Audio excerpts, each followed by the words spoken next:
ॐ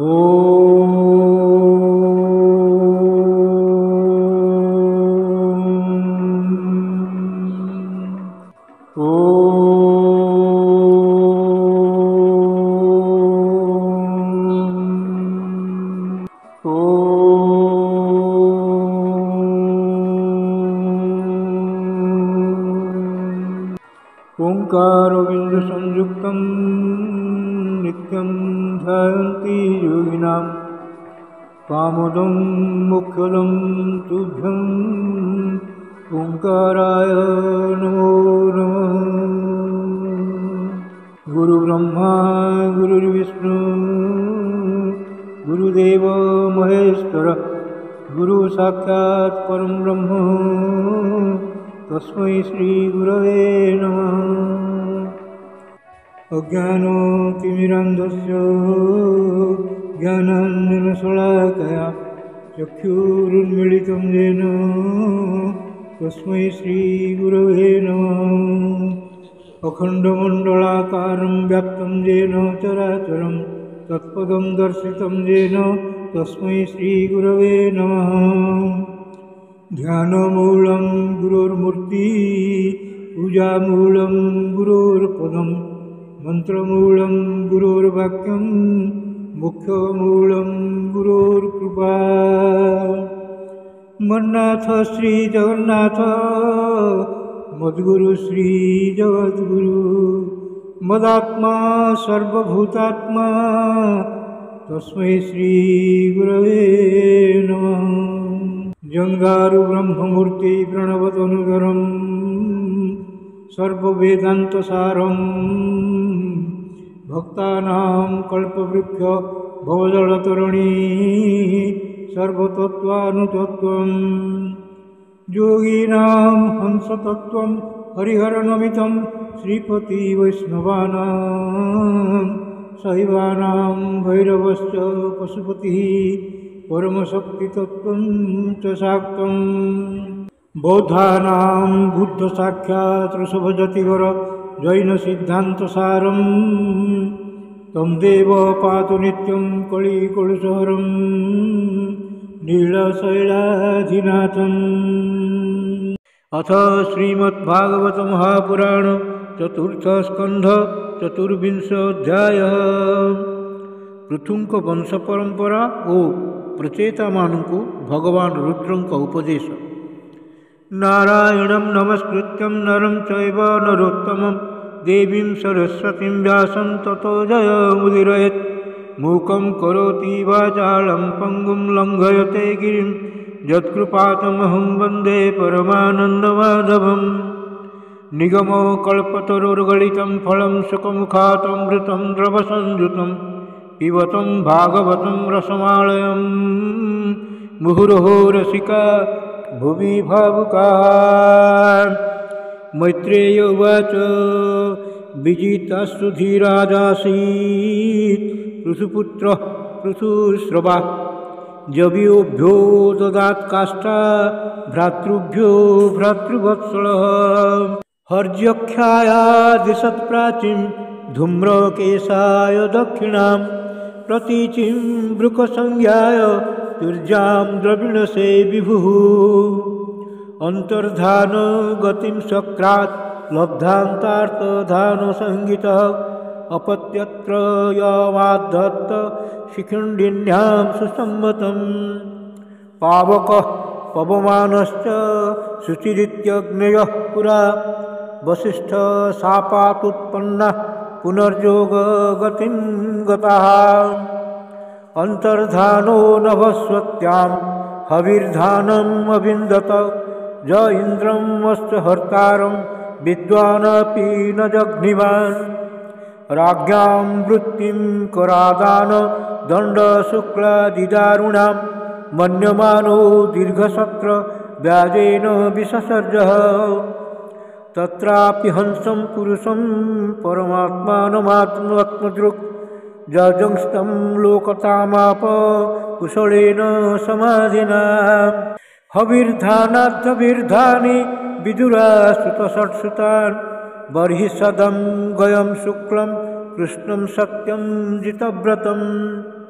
बर्हिषत् सुमहाभागो हाविर्धानि प्रजापति क्रियाकाण्डेषु निष्णातो योगेषु च कुरुद्वः यस्येदं देवयजनम् अनुयज्ञं वितन्वतः प्राचीनाग्रैः कुशैराशीर्दास्तृतं वसुधातलं सामुद्रीं देवदेवोक्तम् उपजेमि शतधृतिं जाङ्भिक्ष चारुशर्वाङ्गीं किशोरीं स्वस्फुलङ्कृतां परिक्रमन्तीं उद्वाहे चकमेग्निः सुखीमिव विबुधा सुरगन्धर्व मुनिसिद्ध नरोरगा विजिता सूर्ययादिख्यु पुणयन्त इव नुपुरैः प्राचीनबर्हिषपुत्राः शतधृत्यां दशाभवन् तुल्यनामो व्रताः सर्वे धर्मस्नाता प्रचेतसः पित्रादिष्टाः प्रजासर्गे तपसेर्नवमाविशन् दशवर्षसहस्राणि तपसार्जन्तपस्पतिं तदुक्तं पथिदृष्टेन गिरिशेन प्रसीदता तद्ध्यायन्तो जपन्तश्च पूजयन्तश्च सदा विदुर उवाच प्रचेतसां गिरित्रेण तथासीत् पथिसङ्गमः यत् उतताः हरः प्रीत तन्नो ब्रह्मन् पदार्थवत् सङ्गमः खलु विप्रर्षे शिवेनेह शरीरिणां दुर्लभो मुनयो दद्युरसङ्गात् जमभीप्सितम् आत्मा रामोऽसि जस्तस्य लोककल्पस्य राधसे शक्त्या युक्तो विचरति घोरया भगवान् भवः मैत्रेय उवाच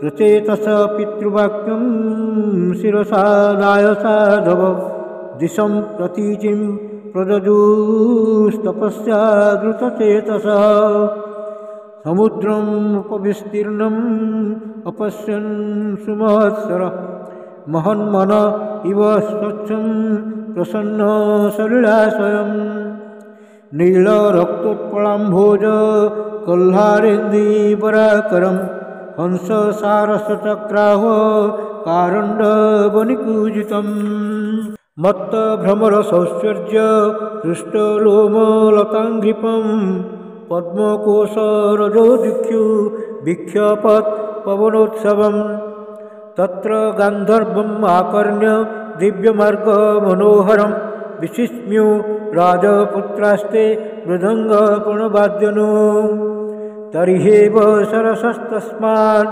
निष्क्रामन्तं सानुगम् उपगीयमानम् अमरप्रवरं विबुधानुगैः तप्त हे मननिकायाभं शितिकण्ठं त्रिलोचनं प्रसाद सुमुखं वीक्ष्य प्रणेमोर्जातकौतुकः स तान् प्रपन्नार्तिहरो भगवान् धर्मवत्सल धर्मज्ञान शीलसम्पन्नान् प्रीतः प्रीतानुवाचः श्रीरुद्र उवाच जूयं वेति शतः पुत्रा विदितं वस्तिकीर्षितम् अनुग्रहाय भद्रं व एवं मे दर्शनं कृतं जः परं रंहसः साक्षात् श्रीगुणाजीवसंहितात् भगवन्तं वासुदेवं प्रपन्नः स प्रियो हि मे स्वधर्मनिष्ठ शतजन्मभिपुमान् विरञ्चितामेति ततः परं पिहिमाम् अव्याकृतं भागवतोऽथ वैष्णवं पदं यथाहं विबुधा कलाद्वये अथ भागवता जूयं प्रियस्त भगवान् यथा न मत् भागवतानां च प्रेयानन्योऽस्ति कर्हि चेत् इदं विविक्तं जप्तव्यं पवित्रं मङ्गलं परं निःश्रेयसकरं चापि श्रूयतां तद्वदामि वः मैत्रेय उवाच हृदयो भगवानाह तां शिवः बद्धाञ्जलिन् राजपुत्रान् नारायणपरो वचः श्रीरुद्र उवाच जितं त आत्मवित् दुर्जस्त्वस्तये स्वस्तिरस्तु मे भवताराधसाराद्धं सर्वस्माम् आत्मने नमः। नमः पंकजनाभाय भूते सूक्ष्मेन्द्रियात्मने वासुदेवाय शान्ताय कूटस्थाय स्वरोचिषे संकर्षणाय सूक्ष्माय दुरन्तायान्तकाय च नमो विश्वप्रबोधाय प्रद्युम्नायान्तरात्मने नमो नमो निरुद्धाय ऋषिकेशेन्द्रियात्मने नमः परमहंसाय पूर्णाय निभृतात्मने स्वर्गापवर्गद्वाराय नित्यं श्रुतिसदे नमः। नमो हिरण्यबीजाय चातुर्होत्राय तन्तवे नमः ऊर्जयिषे त्रयः पतये यज्ञरेतसे तृप्तिदाय च जीवानां नमः सर्वरसात्मने सर्वसत्त्वात्मदेहाय विशेषाय स्थवीयसे नमस्त्रैलोक्यपालाय सह ओजबलाय च अर्थलिंगाय नभसे नमोऽन्तो बर्हिरात्मने नमः पुण्याय लोकाय अमुष्मै भूरिवर्चसे प्रवृत्ताय निवृत्ताय पितृदेवाय कर्मणे नमो धर्म विपाकाय मृत्यवे दुःखदाय च नमस्त आशिषामीश मनवे कारणात्मने नमो धर्माय बृहते कृष्णाय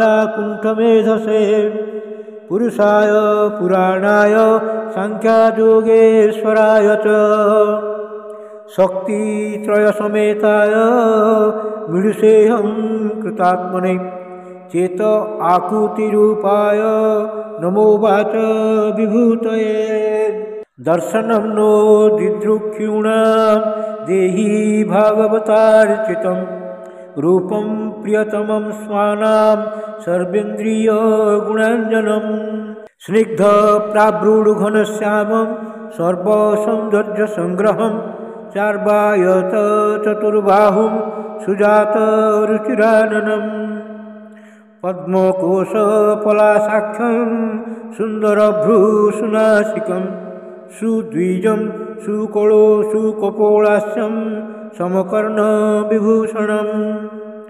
प्रीतिप्रहिषतापङ्गमलैकरूपशोभितं लसत्पङ्कज किञ्जल्कदुकुलं दृष्टकुण्डलं स्फुरत् किरीटवलय हारनुपुरमेखलं शङ्खचक्रगदापद्ममालामण्युत्तमर्धितम् सिंहस्कन्धत्विषो बिभ्रत् सौभगव्रीवकौस्तुभं श्रियानपायिन्याक्षिप्तनिकषा स्फुरसल्लसत् पूररेचकसंविघ्न बलिबल्गुदलोदरं प्रतिसङ्क्रामयद्विश्वं नाभ्या आवर्तगभीरया श्यामशून्याधिरोचिष्णुर्दुकुलस्वर्णमेखलं समचार्वङ्घ्रिजङ्घोरु निम्नजानु सुदर्शनं पदाशरत्पद्मपलाशरोचिषा नखद्दिभिर्नोऽन्तरगवं विद्युन्विधुन्युता प्रदर्शय स्वीयमपास्तसाध्वसं पदं गुरो मार्गगुरुस्तोमुजुषाम् एतत् रूपम् अनुध्येयम् आत्मशुद्धिम् अभीप्सताम् यद्भक्तियोगभयदः स्वधर्मम् अनुतिष्ठताम् भवान् भक्तिमता लभ्ये दुर्लभ सर्वदेहिनां स्वराज्यस्याप्यभिमत एकान्तो नात्मविद्गतिः तं दुराराध्यमाराध्य सतामपि दुरापया एकान्त भक्त्या को वंशेत् पादमूलं विना बहिः यत्र निर्विष्टमरणं कृतान्तो नाभिमन्यते विश्वं विध्वंसयन्विज्य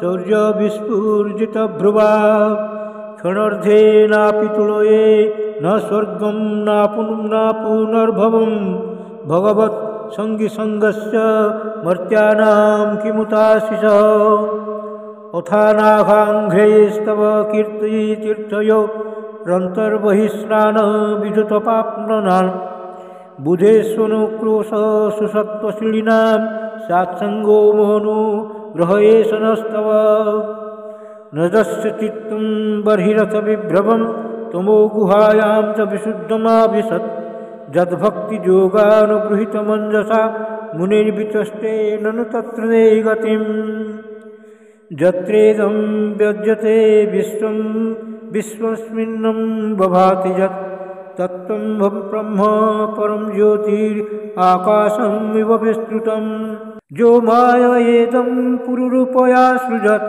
बिभर्ति भूयः क्षपयत्रिविक्रिय यद्भेदबुद्धि सविदात्मदुष्टया तत्तमात्मतन्त्रं भगवन्कृतिं हि क्रियाकलापैरिदमेव योगिनः श्रद्धान्विताः साधु यजन्ति सिद्धये भूतेन्द्रियान्तः करणोपलक्षितं वेदे च तन्त्रे च तदेव कोविदाम् त्वमेकाद्यः पुरुषः सुषुप्शक्तिस्तया रजः सत्त्वतमो विभिद्यते महानहं खं मरुदग्निवार्धरः सुरर्षयो भूतगणा इदं जतः सृष्टं स्वशक्त्योदमनु प्रविष्ट चतुर्विधं पुरमात्मा संकेशेन अथो विदुस्तं पुरुषं सन्तमन्तं भुङ्क्ते ऋषिर्कै मधुसारगं स एष लोकानतिचण्डवेगो विकर्षसि त्वं खलुकालयानः भूतानि भूतैरुनुमेय तत्त्वो घनाबलिर्वायुरिवाविभीषय प्रमत्तमुच्चैरिति कृत्य चिन्तया प्रवृद्धलोभं विषयेषु लालसं त्वम् अप्रमत्तः सहसाभिपद्यसे खिल्लेलिहानो हिरिवाकुमन्तकः कस्तत्पदाब्जं विजहाति पण्डितो जस्तेव मानव्यमानकेतनः विसङ्ख्यास्मत् गुरुर्र्चति स्म यत् विनोपपत्तिं मनवश्चतुर्दश अथ त्वमसीनो ब्रह्मन् परमात्मन् विपश्चितः विश्वं रुद्रभयधस्तुम् अकुतश्चिद्भयागतिः इदं जपत भद्रं वो विशुद्धा नृपनन्दना स्वधर्मं मनुतिष्ठन्तो भगवत् अर्पिताशयः तमेवात्मनम् आत्मस्थं सर्वभूतेष्वस्थितं पूजयध्वं गुणन्तश्च ध्यायन्तश्च सकृद्धिरम् योगादेशम् उपासाद्य धारयन्तो मुनिव्रता समाहित धियः सर्व एतत् अभ्यसताद्रुतः इदमाह पुरास्माकं भगवान् विश्वशृक्पतिः भृग्वादीनाम् आत्मजानां शिश्रुक्षु संशिश्रुक्षताम् ते वयं नोदिताः सर्वे प्रजासर्गे प्रजेश्वरा अनेक ध्वस्ततमस शिश्रुक्षु विविधाः प्रजाः अथेदं नित्यदा युक्तो जपन् बहितः पुमान् अचिराश्रेवाप्नोति वासुदेवपरायणः श्रेयसामिह सर्वेषां ज्ञानं निःश्रेयसं परं सुखं तरति दुष्पारं ज्ञानोर्वस्तुनार्णवम् ज इमं श्रद्धया युक्तो मद्गीतं भगवत्स्तवम् अधियानो दुराराज्यं हरिमाराधयत्यसौ विन्दते पुरुषामस्मात् यद्यदीच्छत्यसत्वरं मद्गीतगीताक्षुप्रीता श्रेयसामेकवल्लभात् इदं जः कल्य उत्थाय प्राञ्जलि श्रद्धयान्वित शृणुयात् श्रवयेत् मृत्यो मुच्यते कर्मबन्धने गीतं मयेदं नरदेवनन्दन परस्य पुंसः परमात्मनः स्तवं जपन्त एकाग्रध्यस्तपोमः चच्चरध्वमन्ते तत् आप्स्यते प्राप्सितम् इति श्रीमद्भागवते महापुराणे पारमहंस्यां संहितायां चतुर्थस्कन्धे रुद्रगीतं नाम चतुर्विंशोऽध्यायः। भीमस्यापि रणे भङ्गो मुनेऽपि मतिभ्रमं यदि शुद्धम् अशुद्धं वा मम दोष न विद्यते। श्रीकृष्णार्पणमस्तु। श्रीकृष्णार्पणमस्तु। श्रीकृष्णार्पणमस्तु।